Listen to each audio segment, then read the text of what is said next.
अस्सलाम वालेकुम ख़ातिन हज़रात, मैं हूँ इसरार अहमद कसाना और आज हमारा कनाडा एडिशन है। और जैसे मैंने पहले अनाउंस किया था कि आज हम बात करेंगे सूबाई वज़ीर यानी प्रोविंशियल मिनिस्टर जो हमारी राजन सोनी साहिबा हैं, honourable Rajan Soni, minister for community and social services.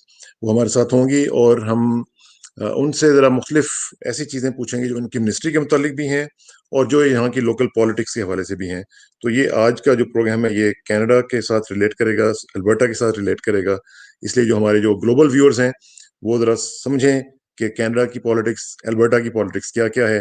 And here I introduce you with minister साहिबा और वो हैं राजन सोनी।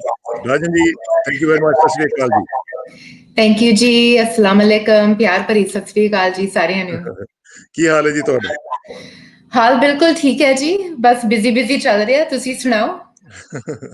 ਅੱਛਾ, ਸਭ ਤੋਂ ਪਹਿਲੇ ਤੇ ਇਹ ਦੱਸੋ, ਮੇਰਾ ਖਿਆਲ ਹੈ ਸ਼ੁਰੂ ਅਸੀਂ ਇੱਥੋਂ ਕਰਨੇ ਆ ਕਿ ਜੀ ਤੁਹਾਡਾ ਤਾਲੁਕ ਪੰਜਾਬ ਦੇ ਨਾਲ ਹੈ। ਪੰਜਾਬ ਦੀ ਕੁੜੀ ਵਜ਼ੀਰ ਕਿਸ ਤਰ੍ਹਾਂ ਬਣ ਗਈ? और ਇਹ ਤਾਂ ਮੈਂ ਸੋਚਣੀ, I wasn't thinking you were going to ask this question, ਪਰ ਮੇਰਾ ਜਨਮ ਇੱਥੇ ਦਾ ਹੈਗਾ ਕੈਨੇਡਾ ਦਾ, ਤੇ ਮੈਂ ਇੱਥੇ ਦੀ ਜੰਮੀ ਪਲੀ ਹੈਗੀ ਆ। ਪਰ ਕਾਫੀ ਮਿਹਨਤ ਕਰਨੀ ਪਈ ਸੀਗੀ ਨੋਮੀਨੇਸ਼ਨ ਵਿੱਚ, ਇਲੈਕਸ਼ਨ ਵਿੱਚ, ਐਂਡ ਆਈ ਥਿੰਕ ਮਿਹਨਤ ਦੇ ਨਾਲ ਸਭ ਕੁਝ ਹੋ ਜਾਂਦਾ ਹੈ। ਸੋ ਕੰਮ ਬਹੁਤ ਔਖਾ ਹੈ, ਬੜਾ ਮੁਸ਼ਕਿਲ ਕੰਮ ਹੈਗਾ, ਪਰ ਫਿਰ ਵੀ it's an honour and a privilege to be here. It must be an honor। ਅੱਛਾ, ਇਹ ਦੱਸੋ ਕਿ ਤੁਸੀਂ ਕਿਹਾ ਕਿ ਮੁਸ਼ਕਿਲ ਹੋਇਆ, ਲੇਕਿਨ ਕੀ ਤੁਹਾਨੂੰ ਕਰਨਾ ਪਿਆ, ਕੀ ਤੁਸੀਂ ਪਲਾਨ ਕੀਤਾ, ਕਿਸ ਤਰ੍ਹਾਂ ਕੋਈ ਡਿਫਿਕਲਟੀਜ਼ ਤੁਹਾਨੂੰ ਮਹਿਸੂਸ ਹੋਈਆਂ, ਕਿਸ ਲੈਵਲ ਤੇ ਤੁਸੀਂ ਕੀਤਾ, ਸਾਰਾ ਕੁਝ ਜ਼ਰਾ ਦੱਸੋ ਨਾ ਸਾਨੂੰ। ਹਾਂਜੀ, ਸੋ ਸ਼ੁਰੂ ਤੋਂ ਡਿਫਿਕਲਟੀਜ਼ ਨੋਮੀਨੇਸ਼ਨ ਦੇ ਟਾਈਮ ਤੇ ਹੋ ਰਹੀਆਂ ਸੀ, ਕਿਉਂਕਿ as being a woman, ਹਨਾ, ਜਦ ਤੁਸੀਂ ethnically diverse neighborhood ਵਿੱਚ ਤੁਸੀਂ ਹਿੱਸਾ ਲੈਂਦੇ, ਤੁਸੀਂ ਰਨ ਕਰ ਰਹੇ ਆ, ਸਾਰਿਆਂ ਨਾਲ ਗੱਲਬਾਤ ਕਰਨੀ ਪੈਂਦੀ ਹੈ। ਤੇ ਕਈ ਵਾਰੀ ਹੁਣ ਜਿਵੇਂ ਸਾਡਾ ਕਲਚਰ ਹੈਗਾ, sometimes you know it's a little bit patriarchal, so ਸਾਰੀ ਜਿਹੜੀਆਂ ਕਮਿਊਨਿਟੀਜ਼ ਹੈਗੀਆਂ ਸੀ ਉਹਨਾਂ ਨਾਲ ਇੰਗੇਜਮੈਂਟ ਵੀ ਕਰਨੀ ਔਖਾ ਕੰਮ ਸੀਗਾ। ਪਰ ਮੈਂ ਹਟੀ ਨਹੀਂ, ਮੈਂ ਪਿੱਛੇ ਨਹੀਂ ਹਟੀ, ਮੈਂ ਬਾਰ-ਬਾਰ ਹਰੇਕ ਕਮਿਊਨਿਟੀ ਵਿੱਚ ਮੈਂ ਜਾ ਕੇ ਉੱਥੇ ਸਾਹਮਣੇ ਬਹਿ ਜਾਂਦੀ ਸੀ, ਤਾਂ ਸਭ ਨਾਲ ਗੱਲ ਕਰ ਰਹੀ ਸੀ, ਤਾਂ ਸਾਰਿਆਂ ਨੂੰ ਇਹੀ ਦਿਲਾਉਣਾ ਚਾਹੁੰਦੀ ਸੀ, ਤਸੱਲੀ ਦਿਲਾਉਣਾ ਚਾਹੁੰਦੀ ਸੀ that I'm actually a really good candidate, ਕਿ ਮੈਂ ਮਿਹਨਤੀ ਹੈਗੀ ਹਾਂ, ਮੈਂ ਇੱਥੇ ਦੀ ਜੰਮੀ ਪਲੀ, ਮੇਰੀ ਪੜ੍ਹਾਈ ਬਿਲਕੁਲ ਸਾਰੀ ਇੱਥੇ ਦੀ ਹੈਗੀ ਆ, ਮੇਰੇ ਕੋਲ ਕਾਫੀ ਨੌਲੇਜ ਹੈਗੀ ਆ ਇੰਡਸਟਰੀਜ਼, ਇਕੋਨਮੀ ਬਾਰੇ। ਸੋ ਬਸ ਪਿਆਰ ਨਾਲ, ਮਿਹਨਤ ਨਾਲ, ਸਭ ਨਾਲ ਗੱਲ ਕਰਨੀ, ਸੋ ਉਹਦੇ ਨਾਲ ਕਾਫੀ ਫਰਕ ਪਿਆ ਸੀ। So that was challenge number one, getting people to know me and to understand me. ਫਿਰ ਉਸ ਤੋਂ ਬਾਅਦ ਮਿਹਨਤ ਦੇ ਨਾਲ ਸਭ ਕੁਝ ਹੋ ਜਾਂਦਾ ਹੈ।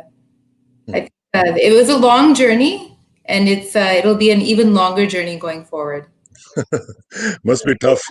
ਅੱਛਾ, ਇਹ ਦੱਸੋ ਕਿ ਜਦੋਂ ਤੁਸੀਂ ਜਿਸ ਐਮਐਲਏ ਬਣੇ ਸੋ ਕੈਲਗਰੀ ਨਾਰਥ ਈਸਟ ਤੋਂ, ਔਰ ਉਸ ਤੋਂ ਬਾਅਦ ਤੁਸੀਂ ਮਿਨਿਸਟਰ ਵੀ ਬਣ ਗਏ, ਤੇ ਇਹ ਜਿਹੜੀ ਟ੍ਰਾਂਜੀਸ਼ਨ ਸੀ ਇਹ ਤੁਸੀਂ ਕਿਸ ਤਰ੍ਹਾਂ ਲਈ? Was it tough for you? ਹਾਂਜੀ, it was tough because ਸਭ ਤੋਂ ਪਹਿਲਾਂ ਮੇਰੇ ਮਨ ਵਿੱਚ ਇਤਨਾ ਖਿਆਲ ਵੀ ਨਹੀਂ ਸੀਗਾ। ਹੁਣ ਮੈਨੂੰ ਥੋੜੇ ਜਿਹਾ ਮੇਰੇ ਕੰਸਟੀਚੁਐਂਟਸ ਕਹਿ ਰਹੇ ਸੀ that it's guaranteed you'll be a minister, ਪਰ ਤੁਹਾਡੇ ਆਪਣੇ ਦਿਮਾਗ ਵਿੱਚ ਤੁਸੀਂ ਹਮੇਸ਼ਾ ਸੋਚਦੇ ਆ ਚਲ ਜੋ ਵੀ ਹੋਏਗਾ ਠੀਕ ਹੋਏਗਾ, ਹਨਾ। ਸੋ I wasn't really expecting it, ਪਰ ਜਿਹੜੀ ਮਿਨਿਸਟਰੀ ਵੀ ਮੈਨੂੰ ਮਿਲੀ ਹੈ, ਜੋ ਮਹਿਕਮਾ ਮੈਨੂੰ ਮਿਲਿਆ ਹੈਗਾ, ਕਾਫੀ ਕੰਪਲੈਕਸ ਹੈਗਾ, ਕਾਫੀ ਸੈਂਸਿਟਿਵ ਹੈਗਾ, ਕਿਉਂਕਿ ਇਸ ਮਿਨਿਸਟਰੀ ਵਿੱਚ we have domestic violence, homelessness, support, ਜੋ ਸਾਰੀਆਂ ਸੋਸ਼ਲ ਸਰਵਿਸਿਜ਼ ਹੈਗੀਆਂ ਨੇ, ਜੋ ਸਾਡੀ ਲੋੜਵੰਦ vulnerable populations ਵਾਸਤੇ ਹੈਗੀਆਂ, ਸਭ ਕੁਝ ਹੈਗਾ। ਸੋ ਇਸ ਕਰਕੇ you have to have a very, very delicate touch। ਤੁਸੀਂ ਕਿਸੇ ਚੀਜ਼ ਨੂੰ ਵੀ ਤੁਸੀਂ ਹੱਥ ਲਾਉਂਦੇ ਆ ਤੇ ਇੱਕਦਮ ਉਹ ਗੱਲ ਫੈਲ ਜਾਂਦੀ ਹੈ, ਨਹੀਂ the media is upset with you, your stakeholders are upset with you।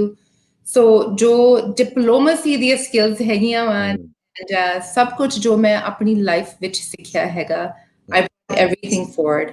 ਹੁਣ ਮੇਰੇ ਵਿਆਹ ਨੂੰ ਵੀ ਹੁਣ 27 ਸਾਲ ਹੋ ਚੁੱਕੇ ਹੈਗੇ ਆ। I live in a joint family, and joint family ਵਿੱਚ ਵੀ ਰਹਿਣਾ successfully ਦਾ ਮਤਲਬ ਇਹ ਹੈ that you have lots of skills, communication ਸਹੀ ਹੋਣੀ ਚਾਹੀਦੀ ਆ, ਸਭ ਨੂੰ ਖੁਸ਼ ਰੱਖਣਾ, ਪਿਆਰ ਨਾਲ ਬੋਲਣਾ, ਸਾਰਿਆਂ ਨਾਲ ਇੱਜ਼ਤ ਨਾਲ ਰਿਲੇਸ਼ਨਸ਼ਿਪਸ ਰੱਖਣੀਆਂ, all of these skills, ਜੋ ਕੁਝ ਮੈਂ ਸਿੱਖਿਆ ਹੈਗਾ, I'm using all of those skills in the ministry। Very good. ਅੱਛਾ, ਤੁਸੀਂ ਮਿਨਿਸਟਰੀ ਦੀ ਗੱਲ ਕੀਤੀ, ਮੈਂ ਉਹਦੇ ਵੱਲ ਆਵਾਂਗਾ, ਲੇਕਿਨ ਸਭ ਤੋਂ ਪਹਿਲਾਂ ਤਾਂ ਇਹ ਦੱਸੋ ਕਿ ਤੁਸੀਂ ਇੱਕ ਜੀ, ਰੀਸੈਂਟਲੀ ਰਾਉਂਡ ਟੇਬਲ ਕੀਤਾ ਸੀ ਹਾਂਜੀ, ਕੈਲਗਰੀ ਨਾਰਥ ਈਸਟ ਦੇ ਵਿੱਚ, ਜਿਹੜਾ ਹੇਲ ਸਟਾਰਮ ਆਇਆ ਔਰ ਉਹਦੇ ਨਾਲ ਬਹੁਤ ਜ਼ਿਆਦਾ ਡੈਮੇजेस ਹੋਏ ਔਰ ਜੀ, ਲੋਕਾਂ ਦੇ ਬੜੇ ਸਾਰੇ ਡਿਮਾਂਡਸ ਵੀ ਸਨ। ਉਹ ਤੁਸੀਂ ਜਿਹੜਾ ਰੀਸੈਂਟਲੀ ਕੀਤਾ ਸੀ ਫਰਾਈਡੇ ਵਾਲੇ ਦਿਨ, ਤੁਸੀਂ ਇੱਕ ਰਾਉਂਡ ਟੇਬਲ ਕੀਤਾ, ਉਹਦਾ ਕੀ ਰਿਜ਼ਲਟ ਨਿਕਲਿਆ ਔਰ ਕੀ ਅਪਡੇਟਸ ਨੇ? ਕਿਸ ਤਰ੍ਹਾਂ ਤੁਸੀਂ ਲੋਕਾਂ ਨੂੰ ਸਮਝਾਇਆ ਕਿ ਕੀ ਬਈ ਅਸੀਂ ਕੀ ਕਰ ਰਹੇ ਹਾਂ ਉਹਨਾਂ ਵਾਸਤੇ? ਹਾਂਜੀ ਜੀ। ਸਭ ਤੋਂ ਪਹਿਲਾਂ ਮੈਂ ਕਹਾਂਗੀ ਕਿ ਕਾਫੀ ਮੁਸ਼ਕਿਲ ਟਾਈਮ ਸੀਗਾ ਸਾਰਿਆਂ ਵਾਸਤੇ, ਜਿਨ੍ਹਾਂ ਦੇ ਘਰ ਟੁੱਟ ਭੱਜ ਗਏ ਸੀਗੇ, ਜਿਨ੍ਹਾਂ ਦਾ ਹਾਂ, ਬਹੁਤ ਹੀ ਜ਼ਿਆਦਾ ਨੁਕਸਾਨ ਹੋਇਆ ਸੀ। ਸੋ ਸਰਕਾਰ ਨੇ 10 ਦਿਨਾਂ ਦੇ ਅੰਦਰ ਅੰਦਰ ਡਿਜ਼ਾਸਟਰ ਰਿਕਵਰੀ ਪ੍ਰੋਗਰਾਮ ਦੀ ਡੈਕਲੇਰੇਸ਼ਨ ਕੀਤੀ ਸੀ। ਠੀਕ। ਐਂਡ ਥੋੜੀ ਜਿਹੀ ਉਹਦੇ ਨਾਲ ਵੀ ਕੰਟਰੋਵਰਸੀ ਆਈ ਸੀ, ਕਿਉਂਕਿ DRP ਜਿਹੜਾ ਪ੍ਰੋਗਰਾਮ ਹੈਗਾ, ਜਿੱਥੇ ਇੰਸ਼ੋਰੈਂਸ ਨਹੀਂ ਮਿਲਦੀ ਤਾਂ ਨੁਕਸਾਨ ਕਿਸੇ ਦਾ ਹੋਇਆ ਲਾਈਕ ਫਲੱਡਿੰਗ, ਉਹਨਾਂ ਵਾਸਤੇ ਉਹ ਫੰਡ ਹੈਗਾ ਆ। ਪਰ ਜਿਹੜਾ ਹੇਲ ਡੈਮੇਜ ਹੈਗਾ, ਘਰਾਂ ਦਾ ਜਿਹੜਾ ਨੁਕਸਾਨ ਹੋਇਆ ਸੀ, ਉਹਦੇ ਵਾਸਤੇ ਇੰਸ਼ੋਰੈਂਸ ਹੈਗੀ ਆ, and 99% of the people have insurance, and so the government does not step in at that point. ਪਰ ਪ੍ਰੋਬਲਮ ਇਹ ਹੈਗੀ ਸੀ ਇਸਰਾਰ ਜੀ ਕਿ ਕਾਫੀ ਸਾਰੀਆਂ ਫੈਮਲੀਆਂ ਹੈਗੀਆਂ ਨੇ ਜਿਨ੍ਹਾਂ ਦੀ ਅੰਡਰ ਇੰਸ਼ੋਰੈਂਸ ਸੀ। ਹਾਂ, 2016 ਵਿੱਚ ਵੀ ਹੇਲ ਡੈਮੇਜ ਹੋਈ ਸੀ, ਐਂਡ ਉਸ ਸਮੇਂ there are a number of families ਜਿਨ੍ਹਾਂ ਨੇ ਕੈਸ਼ ਪੇਮੈਂਟ ਲੈ ਲਈ ਸੀ for the insurance, ਪਰ ਉਹਨਾਂ ਨੇ ਜਿਹੜਾ ਡੈਮੇਜ ਸੀ ਉਹਨਾਂ ਨੇ ਫਿਕਸ ਨਹੀਂ ਕੀਤਾ, ਔਰ ਇਸ ਕਰਕੇ ਹੁਣ ਜਦੋਂ ਨੁਕਸਾਨ ਹੋਇਆ they are not going to get the same payouts. So ਮੈਂ ਆਪਣੇ ਵੱਲੋਂ ਮੈਂ ਇਕੋਨੋਮਿਸਟ ਹੈਗੀ ਆ, ਐਂਡ ਮੈਂ ਸੋਚਿਆ ਵੀ ਪਹਿਲਾਂ ਪਤਾ ਕਰਨਾ ਚਾਹੀਦਾ ਹੈ ਵੀ ਪ੍ਰੋਬਲਮ ਕੀ ਹੈਗੀ ਵਾ। ਹਾਂ, ਹਾਂ, ਅਸੀਂ ਸੋਸ਼ਲ ਮੀਡੀਆ ਵੱਲ ਦੇਖੀਏ ਤਾਂ ਪੜ੍ਹੀਏ ਤਾਂ ਉੱਥੋਂ ਅਸੀਂ ਦੇਖੀਏ ਵੀ ਇਹ ਪ੍ਰੋਬਲਮ ਹੈਗੀ ਆ, that's not the right solution either. ਜੇ ਤੁਸੀਂ ਖਬਰਾਂ ਵਿੱਚ ਪੜ੍ਹੋ ਨੇ, the way you find the right problem, what is the problem with ਜਿਹੜੇ residents ਹੈਗੇ ਆ, ਉਹਨਾਂ ਨਾਲ ਤੁਸੀਂ ਸਿੱਧੇ ਜਾ ਕੇ ਉਹਨਾਂ ਨਾਲ ਗੱਲਬਾਤ ਕਰੋ। ਹਾਂ, I think 400 ਤੋਂ ਜ਼ਿਆਦਾ phone calls ਆ ਚੁੱਕੀਆਂ ਸੀਗੀਆਂ ਮੇਰੇ ਦਫ਼ਤਰ। I've spoken to hundreds of residents, survey ਵੀ ਕੀਤੀ ਹੋਈ ਹੈਗੀ ਆ। ਜਿਹੜੀ ਸਭ ਤੋਂ ਵੱਡੀ problem C it's with insurance companies. ਜੋ residents ਹੈਗੇ ਸੀ ਕਹਿ ਰਹੇ ਸੀ ਕਿ ਜਿਹੜੀਆਂ insurance companies ਹੈਗੀਆਂ ਨੇ ਉਹ ਕਾਫੀ ਟਾਈਮ ਲਗਾ ਰਹੀਆਂ, ਉਹਨਾਂ ਦੇ adjusters ਨਹੀਂ ਆ ਰਹੇ। ਸੋ ਇਸ ਕਰਕੇ ਮੈਂ ਖੁਦ 2-3 ਇੰਸ਼ੋਰੈਂਸ ਕੰਪਨੀਆਂ ਨੂੰ ਫੋਨ ਕੀਤਾ ਸੀ। ਸਰਕਾਰ ਵੱਲੋਂ ਅਸੀਂ ਚਿੱਠੀ ਵੀ ਲਿਖੀ ਹੈਗੀ ਆ ਇੰਸ਼ੋਰੈਂਸ ਕੰਪਨੀਆਂ ਨੂੰ ਕਿ ਤੁਸੀਂ ਲੈਜਿਸਲੇਸ਼ਨ ਦੇ ਮੁਤਾਬਿਕ ਸਹੀ ਤਰੀਕੇ ਨਾਲ ਤੁਸੀਂ ਅੱਗੇ ਜਾਣਾ ਹੈ ਜਿਹੜੇ ਰੈਜ਼ੀਡੈਂਟਸ ਹੈਗੇ ਆ। ਸੋ TD ਇੰਸ਼ੋਰੈਂਸ, ਉਹਨਾਂ ਦੇ ਸਟੇਕਹੋਲਡਰ relations person, she called me, ਤਾਂ ਉਹਨਾਂ ਨੇ ਵਾਅਦਾ ਕੀਤਾ, ਕਹਿੰਦੇ ਅਸੀਂ ਆਪਣੀ ਜ਼ੁਬਾਨ ਦੇ ਰਹੇ ਹਾਂ ਕਿ ਅਸੀਂ we will honor all claims, and that's from their CEO too. So ਇਹ ਸਭ ਤੋਂ ਵੱਡੀ ਪ੍ਰੋਬਲਮ ਹੈਗੀ ਆ, insurance companies are moving slowly, ਜਿਹੜੇ underinsured ਹੈਗੇ ਆ, that is a very unfortunate situation. And we have addressed this, and in addition to this, COVID-19 ਦੇ ਕਾਰਨ ਮੇਰੀ ਮਿਨਿਸਟਰੀ ਨੇ ਕਾਫੀ ਸਾਰੀ ਫੰਡਿੰਗ ਦਿੱਤੀ ਹੋਈ ਹੈਗੀ ਆ to social services, especially in Northeast Calgary. Canadian Pakistani Support Group, Pakistan Canada Association, the Hindu Society of Calgary, the Shmesh Cultural Center, Immigrant Services, ਕਾਫੀਆਂ ਸਾਰੀਆਂ organizations। ਉਹਨਾਂ ਨਾਲ ਮੇਰੀ ਗੱਲ ਹੋਈ ਸੀ, ਮੈਨੂੰ ਨੇ ਕਿਹਾ ਹੁਣ ਟਾਈਮ ਹੈਗਾ ਆ, ਤੁਸੀਂ ਸਾਰਿਆਂ ਦੀ ਹੈਲਪ ਕਰਨੀ ਆ, ਤੁਸੀਂ ਜਾ ਕੇ ਤੁਸੀਂ ਗੱਲ ਕਰੋ ਜਿਨ੍ਹਾਂ ਦਾ ਹੱਥ ਤੰਗ ਹੈਗਾ, they're having a cash flow problem. You can provide food security, counseling, mental health support, ਜੋ ਵੀ ਚਾਹੀਦਾ ਹੈਗਾ। So ਇਸ ਦੇ ਬਾਰੇ ਵੀ ਡਿਸਕਸ਼ਨ ਹੋਈ ਸੀ, and ultimately ਇਸਰਾਰ ਜੀ ਇੱਕ ਮੰਗ ਸੀਗੀ from just one group of people who are asking for interest-free loans.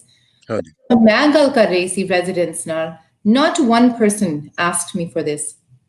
ਉਹਨਾਂ ਦੀ ਮੰਗ ਸੀ ਵੀ ਤੁਸੀਂ ਇੰਸ਼ੋਰੈਂਸ ਕੰਪਨੀਆਂ ਨੂੰ ਤੁਸੀਂ ਸੁਨੇਹਾ ਦਿਓ that they should move quickly. So ਇਹ ਜਿਹੜੀ ਮੈਸੇਜ ਸੀ ਸਰਕਾਰ ਵੱਲੋਂ ਮੈਂ ਸਾਰਿਆਂ ਨੂੰ ਦੇਣਾ ਚਾਹ ਰਹੀ ਸੀ, and Friday I delivered this message, and ਹਜੇ ਹੋਰ ਕੋਸ਼ਿਸ਼ ਕਰਨੀ ਚਾਹੀਦੀ, I have to share it on my social media. ਹਾਂ, ਤੁਸੀਂ ਜਾਂਦੇ ਰਹੇ ਹੋ, ਮੈਂ ਦੇਖਿਆ ਤੁਹਾਡੀ ਤਸਵੀਰਾਂ ਵਗੈਰਾ ਵੀ ਦੇਖੀਆਂ, ਤੁਸੀਂ ਕਮਿਊਨਿਟੀ ਵਿੱਚ ਵੀ ਜਾਂਦੇ ਰਹੇ ਹੋ, ਤੁਸੀਂ ਡੈਮੇਜ ਵੀ ਦੇਖਿਆ ਸਾਰਾ ਕੁਝ। ਲੇਕਿਨ ਗੱਲ ਹੈ ਵੀ ਕਿ ਜਿਹੜੀ ਪੋਲੀਟੀਕਲ ਪਾਰਟੀ ਤੁਹਾਡੇ ਮੁਖਾਲਿਫ ਹੈ, ਓਪੋਜੀਸ਼ਨ ਹੈ, ਉਹਨਾਂ ਨੇ ਤਾਂ ਇਹਨੂੰ ਬਹੁਤ ਵੱਡਾ ਇਸ਼ੂ ਬਣਾਇਆ ਹੋਇਆ, ਔਰ ਉਹ ਕਹਿ ਰਹੇ ਨੇ ਜੀ ਕਿ ਤੁਸੀਂ ਕੁਝ ਨਹੀਂ ਕਰ ਰਹੇ, ਔਰ ਜੈਸਨ ਕੈਨੀ ਸਾਹਿਬ ਦੀ ਜਿਹੜੀ ਗਵਰਨਮੈਂਟ ਹੈ ਉਹਨੂੰ ਜ਼ਿਆਦਾ ਕੁਝ ਕਰਨਾ ਚਾਹੀਦਾ। ਤੇ ਤੁਸੀਂ ਜ਼ਾਹਿਰ ਹੈ ਪ੍ਰੀਮੀਅਰ ਨਾਲ ਵੀ ਗੱਲ ਕੀਤੀ ਹੋਣੀ ਹੈ, ਪ੍ਰੀਮੀਅਰ ਨੇ ਵੀ ਕਿਹਾ ਹੋਣਾ, ਤੇ ਉਹਦੇ ਤੇ ਕੀ ਲੇਟੈਸਟ ਹੈ ਜੀ? Sorry, G, I should have turned my phone off. It's okay, it's okay. So I will start off by saying ਹੁਣ ਇਹ ਤਾਂ opposition ਦਾ ਕੰਮ ਹੈਗਾ ਹੈ ਜੋ ਕੋਈ crisis situation ਹੈਗੀ ਆ ਉਹਨਾਂ ਨੇ they're going to make an issue of it Premier ਸਾਹਿਬ ਨੇ ਮੈਨੂੰ ਉਸੇ ਦਿਨ text ਭੇਜਿਆ ਸੀ ਕਿਉਂਕਿ ਮੈਂ ਆਪਣੀ office ਵਿੱਚ ਸੀ and I was there driving the damage and ਜੋ ਸਹੀ ਤਰੀਕਾ ਹੈਗਾ ਆ ਜੋ program rules ਹੈਗੇ ਅਸੀਂ ਉਸੇ ਤੌਰ we've been moving forward and so ਇਸੇ ਕਰਕੇ ਮੈਂ ਕਹਿ ਰਹੀ ਸੀ that I was doing the research ਮੈਂ ਸਾਰੇ ਨਾਲ ਗੱਲਬਾਤ ਕਰ ਰਹੀ ਸੀ ਤੁਸੀਂ ਤਸਵੀਰਾਂ ਦੇਖੀਆਂ ਹੈਗੀਆਂ but there's many times that I don't put pictures up ਹੈ ਨਾ I'm there all the time and ਜਦੋਂ ਤੁਸੀਂ directly residents ਨਾਲ ਗੱਲ ਕਰੋ ਉਹਨਾਂ ਦੀ ਵੱਡੀ problem ਸੀਗੀ so opposition is going to say this ਉਹਨਾਂ ਨੇ ਤਾਂ politicize ਕਰਨਾ ਹੈਗਾ that's fine but I would say the opposition ਕੀ ਕਰ ਰਹੀ ਆ what are they doing about the residents right care so much they should step up we're doing everything we can as government as the MLAs and I would say that every day mere 3-4 residents ਨਾਲ ਗੱਲ ਹੁੰਦੀ ਹੈ and we connect to supports in fact my neighboring MLA who's part of the oppositions ਉਹਨਾਂ ਦੇ constituents ਸਾਡੇ ਦਫ਼ਤਰ phone ਕਰ ਰਿਹਾ and we help them ਅੱਛਾ ਬੜੀ ਗੱਲ ਹੈ ਅੱਛਾ ਇਹ ਦੱਸੋ ਕਿ ਤੁਸੀਂ ਹੁਣੇ ਕਰੋਨਾ ਦੀ ਗੱਲ ਕੀਤੀ COVID-19 ਔਰ ਨਾਲ ਅਸੀਂ ਦੇਖਿਆ ਕਿ ਆਇਲ ਪ੍ਰਾਈਸ ਕੋਲੈਪਸ ਵੀ ਹੋਇਆ ਔਰ ਬਹੁਤ ਜ਼ਿਆਦਾ ਹੋਇਆ ਔਰ ਉਹਦੀ ਵਜ੍ਹਾ ਤੋਂ ਇੱਕ ਹਿਸਟੋਰਿਕ ਡੈਫਿਸਿਟ ਜਿਹੜਾ ਉਹ ਅਸੀਂ ਦੇਖ ਰਹੇ ਹਾਂ the first quarter report for 2021 forecast Alberta's deficit at $24.2 billion ਜੀ ਤੇ ਇਹਦਾ ਇੰਪੈਕਟ ਤੁਸੀਂ ਕੀ ਫੀਲ ਕਰ ਰਹੇ ਹੋ ਆਪਣੀ ਮਿਨਿਸਟਰੀ ਤੇ ਵੀ ਔਰ ਪ੍ਰੋਵਿੰਸ ਤੇ ਵੀ ਹਾਂਜੀ so it's a devastating impact on oil prices the crash ਦੇ ਕਾਰਨ ਜਿਹੜੇ ਸਾਡੇ resource revenue ਸੀ ਉਹ ਬਹੁਤ ਘਟ ਗਏ ਨੇ and ਖਰਚੇ ਵੀ ਵਧ ਗਏ ਹੈਗੇ because of coronavirus ਖਾਸ ਕਰਕੇ ਜਿਹੜੀ ਸਾਡੀ ministry of health ਹੈਗੀ ਆ ਸਾਰੇ programs ਅਸੀਂ implement ਕੀਤੇ ਹੈਗੇ ਆ like utility deferrals small business loans ਜਿਹੜੀ economic recovery ਵਾਸਤੇ ਆ infrastructure spending ਇਹ ਸਾਰਾ ਖਰਚਾ ਹੈਗਾ ਖਰਚਾ the revenues ਆ ਨਹੀਂ ਰਹੀਆਂ and Minister of Finance ਨੇ ਇਸ ਦੇ ਬਾਰੇ ਕਾਫੀ ਗੱਲਬਾਤ ਕੀਤੀ ਸੀ ਜਦੋਂ fiscal update ਹੋਈ ਸੀ ਇਹ ਅਸੀਂ ਇਨਵੈਸਟਮੈਂਟ ਕਰ ਰਹੇ ਹੈਗੇ ਆ ਇਹ ਬਹੁਤ ਹੀ ਜ਼ਰੂਰੀ ਹੈਗੀ ਆ ਕਿਉਂਕਿ ਇਨਵੈਸਟਮੈਂਟ ਨਾਲ ਜਿਹੜੀ ਇਨਫਰਾਸਟ੍ਰਕਚਰ ਇਨਵੈਸਟਮੈਂਟਸ ਹੈਗੀਆਂ ਨੇ ਉਹਦੇ ਕਾਰਨ ਜੌਬਸ ਵੀ ਪੈਦਾ ਹੁੰਦੀਆਂ so it's a right thing to do revenue side ਤੋਂ ਜਿਹੜੀ ਸਰਕਾਰ ਦੀ revenue ਹੈਗੀ ਉਹ ਤਾਂ ਮੁਸ਼ਕਿਲ ਲੱਗ ਰਿਹਾ in the short ਜਦ ਤੱਕ WTI prices don't go up ਹੁਣ ਮੇਰੀ ਮਿਨਿਸਟਰੀ ਤੇ ਮੈਂ ਤਾਂ ਹਮੇਸ਼ਾ ਕਹਿੰਦੀ ਆ ਜਦੋਂ ਇਸ ਤਰ੍ਹਾਂ ਦਾ ਟਾਈਮ ਆਉਂਦਾ ਹੈਗਾ ਸਾਡੀ ਸੋਸਾਇਟੀ ਵਿੱਚ ਸਾਡੇ ਸਮਾਜ ਵਿੱਚ ਅਸੀਂ ਜਿਹੜੇ ਲੋੜਵੰਦ ਹੈਗੇ ਉਹਨਾਂ ਨੂੰ ਅਸੀਂ ਭੁੱਲਣਾ ਨਹੀਂ ਹੈਗਾ ਉਹਨਾਂ ਦੀ ਮਦਦ ਕਰਨੀ ਹੈਗੀ ਆ ਅਸੀਂ ਉਹਨਾਂ ਦੀਆਂ ਜਿਹੜੀਆਂ ਸਪੋਰਟਸ ਹੈਗੀਆਂ ਨੇ ਅਸੀਂ we're not going to reduce those supports so ਇਸ ਕਰਕੇ ਮੈਂ ਬੜੇ ਧਿਆਨ ਨਾਲ ਮੈਂ ਦੇਖਦੀ ਰਹਿੰਦੀ ਹਾਂ ਵੀ ਸਾਡੇ ਜਿਹੜੀ ਹੋਮਲੈਸ ਪੋਪੂਲੇਸ਼ਨ ਹੈਗੀ ਉਹਨਾਂ ਦੀ ਕੀ ਹਾਲ ਹੈਗੇ ਨੇ ਜਿਹੜੀ ਸਾਡੀ ਡਿਸੇਬਿਲਿਟੀ ਕਮਿਊਨਿਟੀ ਹੈਗੀ ਆ ਉਹਨਾਂ ਨੂੰ ਅਸੀਂ ਕਿਸ ਤਰ੍ਹਾਂ ਉਹਨਾਂ ਦੀ ਅਸੀਂ ਸੇਵਾ ਕਿਸ ਤਰ੍ਹਾਂ ਕਰ ਸਕਦੇ ਹਾਂ how can we keep a close eye on them so the deficit ਮੇਰੀ ministry is the 4th largest in terms of budget and budget targets are there ਅਸੀਂ ਕੋਸ਼ਿਸ਼ ਕਰ ਰਹੇ ਹਾਂ ਪੂਰੀ ਕੋਸ਼ਿਸ਼ ਕਰ ਰਹੇ ਹਾਂ but ਮੇਰੀ ਜਿਹੜੀ commitment ਹੈਗੀ ਆ I am going to take care of the vulnerable populations very good ਕਿੰਨਾ ਬਜਟ ਹੈਗਾ ਜੀ ਤੁਹਾਡੀ ਮਿਨਿਸਟਰੀ ਦਾ ਮਿਨਿਸਟਰ ਸਾਹਿਬ ਹਾਂਜੀ it's $3.9 billion the majority of that budget is for disability programs for AISH for disability it's not only disability but it's an employment and jobs program ਜਿਨ੍ਹਾਂ ਦੇ ਹਾਲਾਤ ਬਿਲਕੁਲ ਉੱਥੇ ਤੱਕ ਪਹੁੰਚ ਜਾਂਦੇ ਆ where they have no cash and they're really desperate income support is for them ਅੱਛਾ ਜਿਹੜਾ AISH ਦਾ ਤੁਸੀਂ ਗੱਲ ਕੀਤੀ AISH ਦਾ ਅਕਸਰ ਲੋਕ ਕਹਿੰਦੇ ਨੇ ਕਿ ਉਹਦਾ ਜਿਹੜਾ ਤੁਸੀਂ ਸਪੋਰਟ ਕਰਦੇ ਹੋ ਕੋਈ ਇਨਫ ਨਹੀਂ ਹੁੰਦਾ that is not enough for a person who is disabled ਉਹਦੇ ਵਾਸਤੇ ਕੋਈ ਬਹੁਤ ਜ਼ਿਆਦਾ ਹੁੰਦਾ ਨਹੀਂ ਉਹਦਾ ਗੁਜ਼ਾਰਾ ਹੁੰਦਾ ਨਹੀਂ ਮੁਸ਼ਕਿਲ ਹੋ ਜਾਂਦਾ ਇਹਨੂੰ ਕੋਈ ਰੇਜ਼ ਕਰ ਰਹੇ ਹੋ ਤੁਸੀਂ ਨਹੀਂ ਅਸੀਂ ਰੇਜ਼ ਨਹੀਂ ਕਰ ਰਹੇ and I do hear this all the time ਜੀ and ਮੈਂ ਬਸ ਇਹੀ ਕਹਿ ਸਕਦੀ ਹਾਂ ਕਿ ਜੇ ਤੁਸੀਂ ਆਪਣੇ ਪੂਰੇ ਦੇਸ਼ ਦੇਖੋ ਹਨਾ ਸਾਰੇ ਜਿਹੜੇ ਵੱਡੇ ਪ੍ਰੋਵਿੰਸਸ ਹੈਗੇ ਆ ਉਹਨਾਂ ਦੀ ਰੇਟ ਹੈਗੀ ਆ $1200 ਤਕਰੀਬਨ ਹੈਗੀ ਆ ਵਿੱਚ it's 1685 ਕਾਫੀ ਫਰਕ ਹੈਗਾ it's much higher the other jurisdictions and core rate ਤੋਂ ਇਲਾਵਾ ਜਿਹੜੀ healthcare the package ਹੈਗਾ AISH recipients ਲਈ they get full prescription drugs eyeglasses coffee health benefits ਹੈਗੀਆਂ ਉਸ ਤੋਂ ਇਲਾਵਾ supplemental benefits ਵੀ ਹੈਗੀਆਂ ਹੁਣ ਜਿਵੇਂ ਅਸੀਂ corporate world ਵਿੱਚ ਕਹਿੰਦੇ ਆ total ਹਾਂ compensation package, ਜੇ ਹਾਂ total compensation package ਤੁਸੀਂ ਦੇਖੋ age recipients the, it's well above the poverty line. ਅਸੀਂ ਠੀਕ ਇਸ ਸੂਬੇ ਵਿੱਚ ਜਿਹੜੀ ਸਾਡੀ disability programs ਹੈਗੀਆਂ, they're much higher than any other province. ਹੁਣ ਜੀ ਤਾਂ ਹਮੇਸ਼ਾ ਕਰਦਾ ਹੈਗਾ ਵੀ ਅਸੀਂ ਹੋਰ ਪਰ ਪੈਸੇ ਨਹੀਂ ਹੈਗੇ, we don't have the budget. And the other thing is ਜਦੋਂ ਤੁਸੀਂ ਇੱਕ ਪਾਸੇ ਤੁਸੀਂ ਇਨਵੈਸਟਮੈਂਟ ਕਰਦੇ ਹੈਗੇ ਆ, you put more money there, some other part loses money. ਹੁਣ ਮੇਰੀ ਮਿਨਿਸਟਰੀ ਵਿੱਚ ਇਹ ਮੇਰੀ ਬਜਟ ਹੈਗੀ ਹੈ, ਜੇ ਮੈਂ ਇਸ ਵਿੱਚ ਬਜਟ ਵਧਾ ਦਿੱਤਾ ਫਿਰ ਕਿੱਥੋਂ ਕੱਟਣਾ ਹੈਗਾ? ਹੋਮਲੈਸ, ਕਿੱਥੋਂ ਕੱਟਣਾ ਹਾਂ ਡੋਮੈਸਟਿਕ ਵਾਇਲੈਂਸ। ਬੇਸਿਕਲੀ ਫਿਰ ਇਹ ਹੋਏਗਾ ਕਿ ਜਿਹੜੇ ਬਾਕੀ ਇੰਪੋਰਟੈਂਟ ਪ੍ਰੋਗਰਾਮਸ ਨੇ ਉਹ ਸਫਰ ਕਰਨਗੇ। ਹਾਂਜੀ ਹਾਂਜੀ, ਅਕ੍ਰੋਸ ਗਵਰਨਮੈਂਟ ਫਿਰ ਥੋੜਾ ਇਸ ਕਰਕੇ ਬੈਲੈਂਸ ਚਾਹੀਦਾ ਹੈਗਾ। ਹੁਣ ਮੈਂ ਕਹਿ ਸਕਦੀ ਹਾਂ ਕਿਉਂਕਿ you know, my parents are from India. I think your background is from Pakistan. ਜੇ ਅਸੀਂ comparison ਕਰੋ to what people, the lifestyle that they enjoy here compared to internationally, we take good care of our vulnerable people. ਜਿਹੜੇ age ਦਾ program ਹੈਗਾ, it's a good, solid program. And for some people, it is difficult to get by. But ਫਿਰ ਵੀ ਤੁਸੀਂ ਸੋਚੋ, anywhere else in the world, does the government give this kind of money to their vulnerable? So it's a big help. It's a big help, no doubt about it. It's a big help, and I think we should be proud and we should be grateful. And even though I know it's a hardship for many people, but ਫਿਰ ਵੀ it is something that most other governments don't provide. ਹਾਂ ਅੱਛਾ, ਹੋਮਲੈਸਨੈਸ ਦੀ ਤੁਸੀਂ ਗੱਲ ਕੀਤੀ, ਹੋਮਲੈਸਨੈਸ ਦੇ ਉੱਤੇ ਤੁਸੀਂ ਕੀ ਕਰ ਰਹੇ ਹੋ? ਉਹ ਵੀ ਇੱਕ ਇਸ਼ੂ ਤੇ ਹੈ ਨਾ, ਤੇ ਕਾਫੀ ਵੱਡਾ। ਹਾਂਜੀ, ਹੁਣ ਸਾਡੇ ਸੂਬੇ ਵਿੱਚ ਹੋਮਲੈਸ ਪੋਪੂਲੇਸ਼ਨ ਮੇਰੇ ਖਿਆਲ ਤਕਰੀਬਨ 8000 ਤੱਕ ਹੈਗੀ ਆ।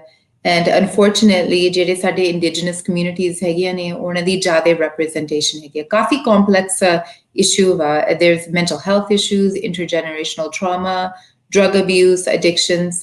So ਜਿਹੜੀ ਮੇਰੀ regular ਆਮ ਮੇਰੀ budget ਹੈਗੀ ਆ for homeless shelters, it's $50 million. ਉਸ ਤੋਂ ਇਲਾਵਾ ਅਸੀਂ almost $100 million ਦਿੰਦੇ ਆ to housing first program, so it's $150 million. COVID ਦੇ ਕਾਰਨ, social distancing requirements ਦੇ ਕਾਰਨ ਜਿਹੜੇ ਸਾਡੇ shelters C, we had to expand capacity, ਕਿਉਂਕਿ ਜਿੱਥੇ ਪਹਿਲਾਂ ਸਾਰੇ ਇਕੱਠੇ ਰਹਿ ਸਕਦੇ ਸੀ, ਹੁਣ COVID ਦੇ ਕਰਕੇ to have 1 meter spacing, ਜੀ.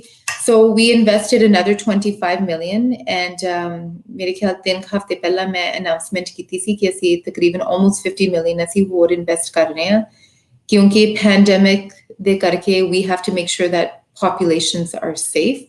So right now in Edmonton, ਅਸੀਂ ਹੋਰ ਜਗ੍ਹਾ ਅਸੀਂ ਢੂੰਢ ਰਹੇ ਹੈਗੇ ਹਾਂ for a shelter capacity. Calgary ਵਿੱਚ ਵੀ ਇਹ initiative ਚੱਲ ਰਿਹਾ, and ਜਿਹੜੇ ਪੈਸੇ ਹੈਗੇ, it's to make sure that the emergency shelter people are safe. ਅੱਛਾ, ਇਹ ਸਾਰੇ ਜਿਹੜੇ ਤੁਸੀਂ ਪ੍ਰੋਜੈਕਟਸ ਕਰ ਰਹੇ ਹੋ, ਇਹਦੀ ਜ਼ਾਹਿਰ ਹੈ ਕਿ ਕਮਿਊਨਿਟੀ ਦੀ ਇਨਵੋਲਵਮੈਂਟ ਬਹੁਤ ਜ਼ਰੂਰੀ ਹੁੰਦੀ ਹੈ ਜੀ। ਤੇ ਉਹਦੇ ਵਾਸਤੇ ਤੁਸੀਂ ਕੀ ਕਰ ਰਹੇ ਹੋ, ਕੀ ਇਨੀਸ਼ੀਏਟਿਵਸ ਲੈ ਰਹੇ ਹੋ, ਤਾਂ ਕਿ ਇੱਕ ਤੇ ਹੈ ਕਿ to create awareness among the community, and then getting community on board, that is also very important. ਉਹਦੇ ਤੇ ਤੁਸੀਂ ਕੀ ਕਰ ਰਹੇ ਹੋ ਜੀ? ਮੈਨੂੰ ਜ਼ਿਆਦਾ ਕਰਨਾ ਚਾਹੀਦਾ ਹੈ actually. I wish I could do more, but I've been so busy in session and with budget, and ਜਿਹੜੀ homeless ਦੀ situation ਹੈਗੀ ਹੈ, ਮੈਂ ਆਪ ਖੁਦ ਹਮੇਸ਼ਾ ਹਰੇਕ shelters ਤੇ ਮੈਂ ਆਪ ਜਾ ਕੇ ਪਹੁੰਚ ਕੇ ਮੈਂ ਦੇਖਦੀ ਰਹਿੰਦੀ ਹਾਂ, I do an inspection ਵੀ ਕੀ ਹੋ ਰਿਹਾ। Community awareness ਬਸ ਥੋੜ੍ਹੀਆਂ ਜਿਹੀਆਂ tools ਹੈਗੀਆਂ ਨੇ, social media tools ਹੈਗੀਆਂ ਨੇ ਸਭ ਨੂੰ ਦੱਸਣ ਵਾਸਤੇ ਵੀ ਕੀ ਹੋ ਰਿਹਾ। And ਬਾਕੀ I try to meet with people as often as I can. And ਹੁਣ ਇਹ time ਵੀ ਬਹੁਤ ਹੀ ਮੁਸ਼ਕਿਲ ਹੈਗਾ। There's so many issues in society right now that people are upset. Generally speaking, people are upset with government, people are upset with private enterprise, and social services sector ਵਿੱਚ ਮੈਂ ਉਹਨਾਂ ਨੂੰ ਵੀ ਹਮੇਸ਼ਾ ਕਹਿੰਦੀ ਵੀ ਤੁਹਾਡੀ ਵੀ ਜ਼ਿੰਮੇਵਾਰੀ ਹੈਗੀ ਹੈ, ਕਿਉਂਕਿ ਤੁਹਾਨੂੰ ਸਰਕਾਰ ਵੱਲੋਂ ਵੀ ਪੈਸੇ ਮਿਲਦੇ ਹੈਗੇ ਆ, that ਤੁਸੀਂ ਕੋਸ਼ਿਸ਼ ਕਰੋ to spread your message. Society, I have a council, Premier's Council on Civil Society. ਉਹਨਾਂ ਨੂੰ ਵੀ ਮੈਂ ਇਹ ਜ਼ਿੰਮੇਵਾਰੀ ਦਿੱਤੀ ਹੈਗੀ ਹੈ ਕਿ ਜਿਹੜੀਆਂ ਸਾਰੀਆਂ ਸਾਡੀਆਂ social services not for profits ਹੈਗੀਆਂ ਨੇ, ਤੁਸੀਂ ਉਹਨਾਂ ਨਾਲ ਗੱਲਬਾਤ ਕਰੋ and get them to spread awareness. ਅੱਛਾ ਜੀ, ਜਿਹੜੀ ਤੁਸੀਂ ਗੱਲ ਕਰ ਰਹੇ ਸੋ ਮਿਨਿਸਟਰ ਸਾਹਿਬਾ, ਉਹਦੀ ਦੇਖੋ ਲੋਕਾਂ ਨੇ ਨਿਊਯਾਰਕ ਤੋਂ ਕਿਹਾ ਹੈ ਕਿ ਜੀ here in New York, USA, things are not as good if you compare to Canada. तो ਤੁਹਾਡੀ ਗੱਲ ਤੇ ਲੋਕ ਮੰਨ ਰਹੇ ਨੇ, ਦਾ ਮਤਲਬ ਹੈ ਕਿ ਕਹਿ ਰਹੇ ਨੇ ਕਿ ਇੱਥੇ ਬਿਹਤਰ ਨੇ। ਹਾਂਜੀ, ਹੁਣ I was born in Canada. I love my country. I will agree ਕਿਉਂਕਿ ਮੇਰਾ ਤਾਂ ਹੈ bias it's ਅਸੀਂ ਇਹ ਗੱਲ ਅਸੀਂ ਹਮੇਸ਼ਾ ਭੁੱਲ ਜਾਂਦੇ ਹਾਂ ਕਿ we should be grateful for what we have. We're always complaining, we want more, but ਜੋ ਸਾਡੇ ਹੱਥ ਵਿੱਚ ਹੈ, let's not forget about that. ਹਾਂ ਸਹੀ ਗੱਲ। ਅੱਛਾ ਇਹ ਦੱਸੋ ਕਿ ਕਰੋਨਾ ਦੇ ਹਵਾਲੇ ਨਾਲ COVID-19 ਦੇ ਹਵਾਲੇ ਨਾਲ ਬੜਾ ਅੱਛਾ ਮੈਨੇਜ ਕੀਤਾ ਗਿਆ, ਲੇਕਿਨ ਹੁਣ ਅਸੀਂ ਦੇਖ ਰਹੇ ਹਾਂ ਕਿ ਸਪਾਈਕ ਆ ਰਹੀ ਹੈ ਫਿਰ ਕੇਸਿਸ ਦੀ, ਫਿਰ ਲੋਕ ਜ਼ਿਆਦਾ ਜਾ ਰਹੇ ਨੇ, ਲੋਕ एहतियात भी शायद नहीं कर रहे पर्सनल लेवल पे। गवर्नमेंट तो बहुत अच्छा कर रही है कि मुख्तलिफ जगह ਦੇ ਤੇ ਇੰਪਲੀਮੈਂਟੇਸ਼ਨ ਹੋ ਰਹੀ ਹੈ, ਸਭ ਕੁਝ ਹੋ ਰਿਹਾ ਹੈ। ਅੱਛਾ ਇਹਦਾ ਜਿਹੜਾ ਇੰਪੈਕਟ ਪੈ ਰਿਹਾ ਕਿ ਬੈਕ ਟੂ ਸਕੂਲ ਜਿਹੜੀ ਕੈਂਪੇਨ ਹੈ ਉਹਦੇ ਤੇ ਲੋਕਾਂ ਦੇ ਬੜੇ ਕੰਸਰਨ ਹੈ। You are a mother, Yes. how concerned are you about your kids in the school? Yeah, I'm concerned. ਕਿਉਂ ਨਹੀਂ, ਸਾਰੇ ਜਿਹੜੇ ਸਾਡੇ Albertans ਹੈਗੇ ਆ, everybody's concerned, but ਜਿਹੜੀ reality of life ਹੈਗੀ ਆ ਕਿ ਬੱਚੇ ਨੂੰ ਤਾਂ ਭੇਜਣਾ ਤਾਂ ਹੈਗਾ school at some time or another, and I know it's a difficult decision. ਇਸੇ ਕਰਕੇ ਅਸੀਂ ਜਦੋਂ ਇਹ ਫੈਸਲੇ ਬਣਾ ਰਹੇ ਸੀ, ਖਾਸ ਕਰਕੇ Minister of Education is her portfolio, ਹਰੇਕ ਕਦਮ ਅਸੀਂ ਜਿਹੜੇ ਸਾਡੇ Chief Medical Officer of Health ਹੈਗੇ ਨੇ Dr. Hinsha, ਉਹਨਾਂ ਦੀ ਸਲਾਹ ਲਈ ਹੈਗੀ। ਅਸੀਂ ਕਦੇ we never made decisions without her wisdom and her guidance. ਤਾਂ ਉਹਨਾਂ ਨੇ ਕਿਹਾ that generally speaking ਜਿਹੜੇ ਅਸੀਂ provisions ਅਸੀਂ ਰੱਖੇ ਹੈਗੇ ਆ, it's the best we can do in terms of safety, but you know, there's lots of people have responsibilities when teachers ਵੀ ਤਿਆਰ ਹੋ ਰਹੇ ਨੇ, and ਹਰੇਕ classroom is separate, right? Every school is different. The ਜਿਹੜੀਆਂ customized solutions ਹੈਗੀਆਂ, like everybody has to work together, and parents ਦੀ ਵੀ ਜ਼ਿੰਮੇਵਾਰੀ ਹੈਗੀ ਹੈ ਕਿ ਤੁਸੀਂ ਆਪਣੇ ਬੱਚਿਆਂ ਨੂੰ ਅੱਛੀ ਤਰ੍ਹਾਂ ਸਮਝਾਓ, ਉਹਨੂੰ ਅੱਛੀ ਤਰ੍ਹਾਂ ਸਿੱਖਿਆ ਦਿਓ how to keep themselves safe and how to make sure they keep others safe as well. So it is a concern, but we have to trust in our medical professionals, Dr. Hinsha, that they're giving us the best advice. ਜਿਹੜੇ basically ਹਮ ਦੇਖ ਰਹੇ ਹਾਂ ਜਿਹੜੇ ਕਿ ਲੋਕ concern ਨੇ ਤੁਹਾਡੀ ਤਰ੍ਹਾਂ ਔਰ ਉਹ ਨਹੀਂ ਭੇਜਣਾ ਚਾਹੁੰਦੇ, ਉਹਨਾਂ ਨੂੰ ਤੁਸੀਂ ਕੀ ਕਹੋਗੇ ਕਿ ਉਹਨੂੰ ਭੇਜਣ ਜਾਂ ਨਾ ਭੇਜਣ? ਉਹਨਾਂ ਨੂੰ ਮੈਂ ਕਹਾਂਗੀ ਕਿ you have to do what's right for your family, ਹੈ ਨਾ? ਅਸੀਂ ਕਿਸੇ ਤੇ ਅਸੀਂ ਇੰਪੋਜ਼ ਤਾਂ ਨਹੀਂ ਕਰ ਸਕਦੇ ਵੀ ਤੁਸੀਂ ਇੰਜ ਕਰੋ ਜਾਂ ਇੰਜ ਕਰੋ, ਕਿਉਂਕਿ ਜਿਵੇਂ ਹਰ ਸਕੂਲ ਡਿਫਰੈਂਟ ਹੈਗਾ, ਹਰ ਪਰਿਵਾਰ ਵੀ ਅਲੱਗ-ਅਲੱਗ ਹੈਗਾ। ਕਈਆਂ ਦੇ ਬੱਚੇ are immunocompromised, they have disabilities, ਉਹਨਾਂ ਵਾਸਤੇ ਨਹੀਂ ਠੀਕ ਹੈਗਾ ਸਕੂਲ ਜਾਣ ਵਾਪਸ। ਕਈ ਵਾਰੀ ਜਿਵੇਂ ਹੁਣ ਸਾਡੇ ਘਰ ਹੈਗੇ, ਸਾਡੇ ਮੰਮੀ ਡੈਡੀ ਵੀ ਰਹਿੰਦੇ ਆ, my mother and father-in-law, ਸਾਨੂੰ ਇਹ ਵੀ ਡਰ ਹੈਗਾ ਕਿ ਬੱਚੇ ਸਕੂਲ ਜਾ ਰਹੇ ਆ, ਜੇ ਕੋਈ ਇਸ ਤਰ੍ਹਾਂ ਦੀ ਹਾਲਾਤ ਹੋਵੇ that COVID is in their school, they'll bring it back, and so we have to be very careful. My kids are going to school ਕਿਉਂਕਿ ਉਹਨਾਂ ਨੂੰ ਮੈਂ ਕਿਹਾ ਸੀ ਤੁਸੀਂ ਘਰ ਰਹੋ, you can do online learning, and they said we're going to go on strike. ਅਸੀਂ ਆਪਣੇ ਸਾਈਕਲ ਤੇ ਅਸੀਂ ਬੈਠ ਕੇ ਅਸੀਂ ਖੁਦ ਅਸੀਂ ਪਹੁੰਚ ਜਾਣਾ school. So my children are desperate to go to school, and ਅਸੀਂ ਬੱਚਿਆਂ ਦੀ mental health ਬਾਰੇ ਵੀ ਸੋਚਣਾ ਹੁੰਦਾ ਕਿਉਂਕਿ ਵੀ ਉਹਨਾਂ ਦੀ interaction ਵੀ ਘਟ ਜਾਂਦੀ ਹੈ।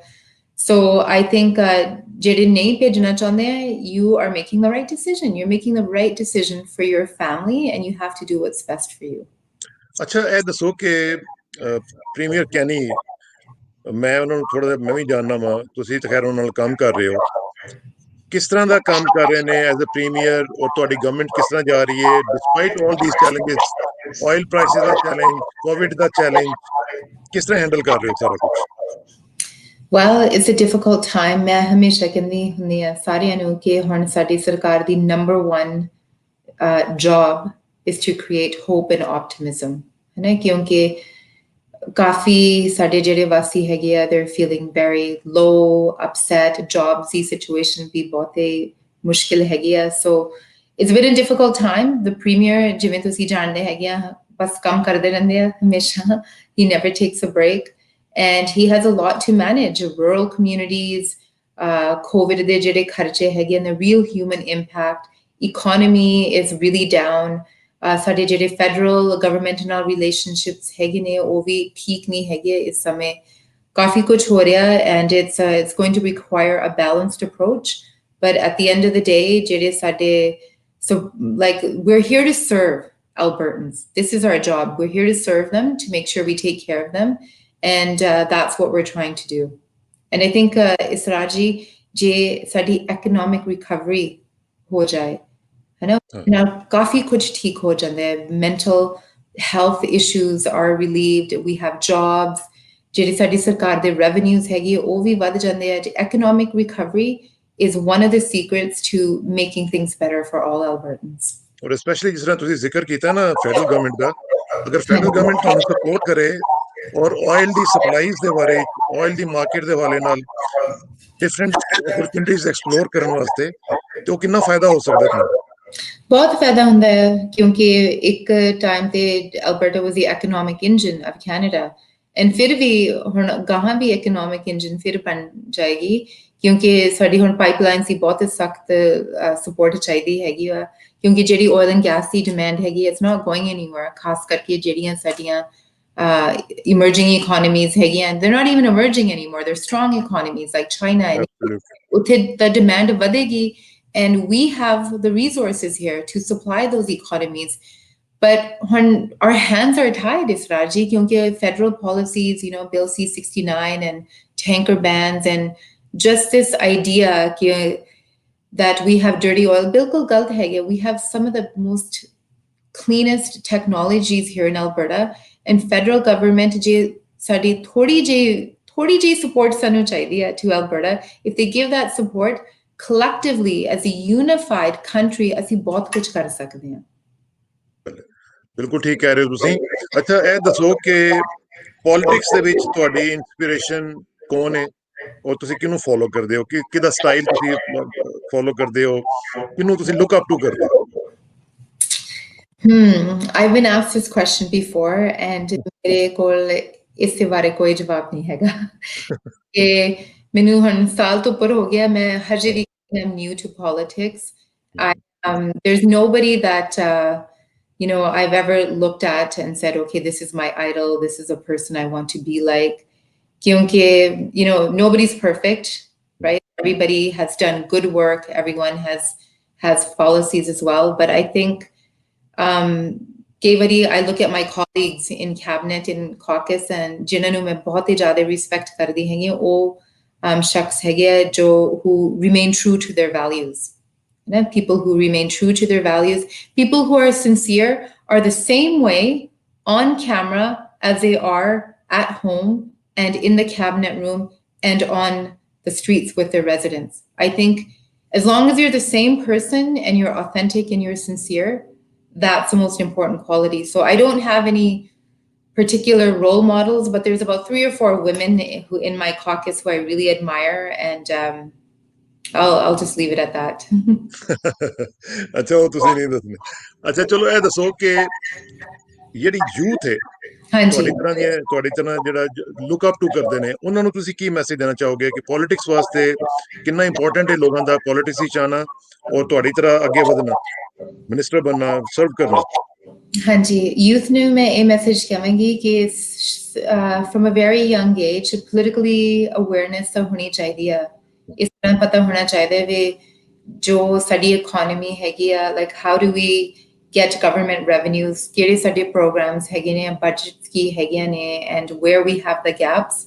And ਜਦੋਂ ਕੋਈ youth ਦਾ member ਮੈਨੂੰ ਪੁੱਛਦਾ ਹੈਗਾ like what's the best advice, ਮੈਂ ਹੀ ਕਹਿੰਦੀ ਹਾਂ to educate yourself and look at every perspective. ਇਹ ਨਹੀਂ ਹੈਗਾ ਕਿ ਤੁਸੀਂ conservative ਹੈਗੇ ਆ, ਤੁਸੀਂ ਸਿਰਫ conservative ideology ਤੁਸੀਂ study ਕਰਨੀ ਆ. You should study all ideologies and make a really informed decision ਵੀ ਤੁਹਾਡੇ values ਕਿੱਥੇ ਹੈਗੇ ਨੇ ਤਾਂ ਤੁਸੀਂ ਕੀ ਕਰ ਸਕਦੇ ਹੈਗੇ ਆ. And ਨਾਲ I think volunteerism is very important ਕਿਉਂਕਿ ਇਹ ਵੀ ਬਹੁਤ ਜ਼ਰੂਰੀ ਹੈ that you should know society, you should know who the vulnerable people are, you should know what the needs of seniors are, of children, of students. So knowledge comes from volunteerism. It's very humbling. And aside from that, मैं हमेशा ही message कहनी हुई है that there's no substitute for hard work. Everything requires a lot of hard work, passion and determination. Absolutely, ਬਿਲਕੁਲ ਤੁਸੀਂ ਸਹੀ ਕਹਿ ਰਹੇ ਹੋ।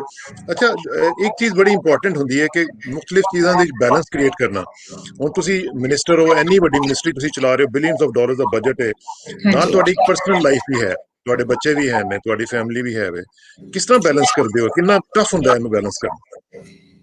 ਜਿਹੜੀ ਸਹੀ ਗੱਲ ਹੈਗੀ ਆ, I'm not having a good balance right now ਕਿਉਂਕਿ to tell you the truth, ministry ਬਹੁਤ demanding ਹੈਗੀ ਆ and ਮੇਰੇ my family, I don't spend as much time with them. ਇਸ ਕਰਕੇ so mom and dad ਹੈਗੇ ਆ, ਮੇਰੇ ਆਪਣੇ ਮੰਮੀ ਡੈਡੀ ਹੈਗੇ, ਮੇਰੀ ਬੇਟੀ, my older daughter, she's a lot older, she's 25 now, ਉਹ ਕਾਫੀ help ਕਰ ਰਹੀ ਹੈ ਛੋਟੇ ਬੱਚਿਆਂ ਨਾਲ, and my husband has taken on the brunt of all of the family duties, so ਜਦੋਂ ਮੇਰੇ ਕੋਲ ਥੋੜਾ ਜਿਹਾ time ਹੁੰਦਾ, I'm at home with the children, I really do my best, but I don't have that balance yet ਕਿਉਂਕਿ ਜ਼ਿੰਮੇਵਾਰੀ ਬਹੁਤ ਵੱਡੀ ਹੈਗੀ ਆ, and I'm spending the majority of my energy on serving Albertans. Maybe in a year's time, I will have more balance, but right now it's my priority number one. ਅੱਛਾ, ਆਖਿਰ ਵਿੱਚ ਮੈਨੂੰ ਇਹ ਦੱਸੋ ਕਿ ਅਸੀਂ ਉੱਥੇ ਪਾਕਿਸਤਾਨ ਦੇ ਵਿੱਚ ਕਰਤਾਰਪੁਰ ਕੋਰੀਡੋਰ ਖੋਲਿਆ ਹੈਗਾ, ਉੱਥੇ ਬਹੁਤ ਵੱਡਾ ਅਸੀਂ ਗੁਰਦੁਆਰਾ ਜਿਹੜਾ ਹੈ ਉਹਨੂੰ ਅਸੀਂ ਰੈਨੋਵੇਟ ਕੀਤਾ ਹੈ ਪਾਕਿਸਤਾਨ ਗਵਰਨਮੈਂਟ ਨੇ, ਔਰ ਉੱਥੇ ਬਹੁਤ ਦੁਨੀਆ ਜਾਂਦੀ ਹੈਗੀ ਹੈ। ਤੁਹਾਡਾ ਕੋਈ ਪਲਾਨ ਹੈ ਵੇ ਜਾਣ ਦਾ ਉੱਥੇ ਫੈਮਿਲੀ ਦੇ ਨਾਲ?